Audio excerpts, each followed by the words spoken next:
Salut à tous, on se retrouve pour une vidéo spécialement consacrée à Joao Cancelo qui intéresse fortement le Barça. Avant de commencer, je vais faire une petite autopub. Pour ceux qui ne savent pas, j'ai une chaîne YouTube secondaire Footballcast et j'ai fait très récemment une vidéo sur le Barça où je parle du match de la Remontada face au PSG et j'ai expliqué comment ça a changé le football. Je pense que ça peut vous plaire, donc n'hésitez pas à aller la voir. Le lien de la vidéo est dans la description. On va commencer maintenant avec l'ami portugais Joao Cancelo et les infos tombent du côté de Sport. On parle du fait qu'il est dans une situation compliquée avec City et du coup le Barça est fortement intéressé, le suit de près et le transfert serait possible. Ce qu'il faut savoir, c'est que sa situation elle est vraiment complexe en ce moment. Déjà durant la Coupe du Monde, il n'a pas eu beaucoup de temps de jeu parce qu'au départ il a commencé en tant que titulaire. Au final, Diego Dalot est passé devant lui dans la hiérarchie. Ça a donc été un mondial raté pour lui. Ensuite, avec Manchester City, quand on regarde, il fait un début de saison vraiment intéressant où il est bon, mais plus le temps est passé, plus maintenant sa situation devient vraiment dure, dans le sens où il y a de moins en moins de temps de jeu. On voit déjà que Rico Lewis a pris un petit peu sa place. Alors, ce qu'il faut comprendre, c'est que City joue plus trop de la même manière que la saison passée. Avec l'arrivée d'Haaland, le système a un petit peu changé et le rôle de Rico Lewis n'est pas exactement le même que celui de Cancelo, je trouve.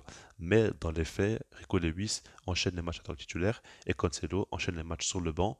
Et même quand il joue, il est beaucoup moins bon que la saison passée. On le voit, il y a un gros manque de confiance. Il ose beaucoup moins tenter, que ce soit en un contre un ou dans ses centres et ses passes longues, alors que c'est un joueur qui est d'habitude, justement, il arrive à faire beaucoup de différence. On le voit en un contre un, il est monstrueux. Il peut vraiment jouer un rôle d'ailier assez facilement, tellement qu'il a des qualités techniques. Et puis sa qualité de centre, extérieur du pied, intérieur du pied, enfin, c'est un régal ce joueur-là. Mais là, en ce moment, on le reconnaît plus trop. Offensivement, il n'apporte pas grand-chose.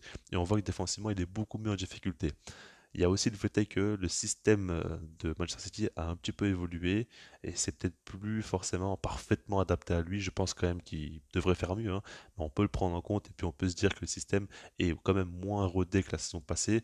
Et quand le système à City et plus au top, les joueurs sont souvent mis à leur qualité pure individuelle. Je ne veux pas dire que Cancelo est moins bon quand le système ne fonctionne pas, c'est pas ça que je veux dire, mais il faut quand même prendre en compte le fait est que si autour de lui, la plupart des joueurs sont un petit peu moins bons, lui, ça peut être le cas. Après, le problème, c'est qu'avec lui, il a quand même beaucoup baissé en termes de niveau et c'est assez inquiétant par rapport à lui. Mais donc, le Barça cherche des latéraux, comme vous le savez, des gars comme Sergio Roberto, des Jordi Alba, etc. C'est pas forcément intéressant, va falloir passer à autre chose.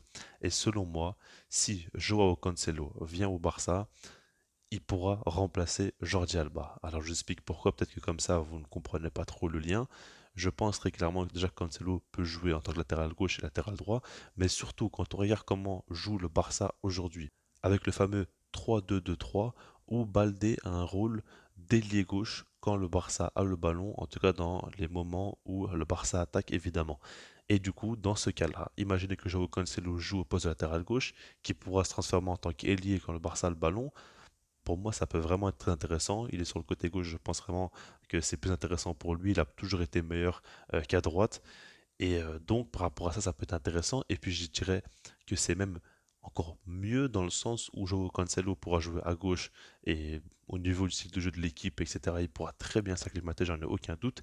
Et en plus de ça, quand le Barça va jouer face à des équipes en bloc bas, en Liga, à ce moment-là, il pourra même jouer en tant que latéral droit et on pourra par exemple laisser un Alex Baldé à gauche parce que tu auras donc deux latéraux offensifs et ça t'aidera énormément pour ce genre de match où l'équipe en face ne veut que défendre.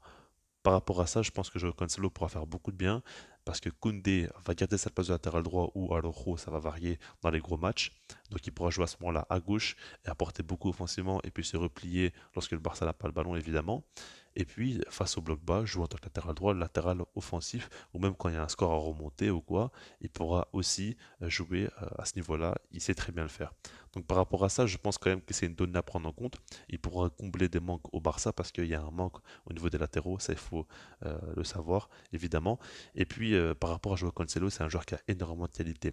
Si aujourd'hui il est beaucoup moins bon, c'est surtout une question de confiance selon moi. On voit que Guardiola le valorise un peu moins. Il suffit de voir les titularisations qui ne sont plus trop présentes.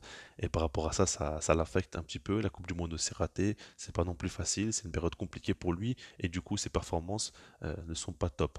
Maintenant, ce qu'il faut dire, c'est que La saison à City est quand même encore assez longue, il y a beaucoup de trophées qu'ils peuvent encore gagner, et par rapport à ça, il peut très bien se relancer et revenir au top.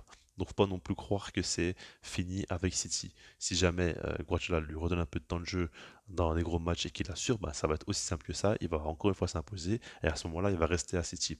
Tout dépend vraiment de la fin de saison. En tout cas, si la situation reste comme ça, je pense très clairement qu'il va partir et que le Barça peut être un candidat très sérieux parce qu'il sait très bien que le style de jeu lui correspond totalement. Il a joué à Valence, il connaît le championnat aussi.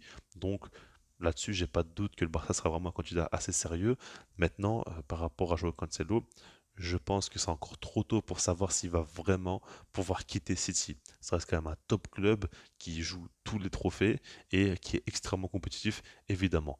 Donc on verra avec le temps. En tout cas, ce qu'il faut retenir, c'est que pour moi, cette recrue-là serait idéale pour le Barça. Ce serait vraiment un coup de maître limite par rapport au fait qu'il a beaucoup d'expérience au haut niveau. Il pourra s'acclimater au style de jeu. Il pourra jouer dans le système en 3-2-2-3 avec un rôle très offensif, mais il pourra aussi jouer en tant que latéral droit classique dans d'autres matchs. Il pourra beaucoup, beaucoup apporter à coup sûr. Donc à ce niveau-là, je suis pour son arrivée. Je laisse là-dessus, puis sinon moi je vous dis peace.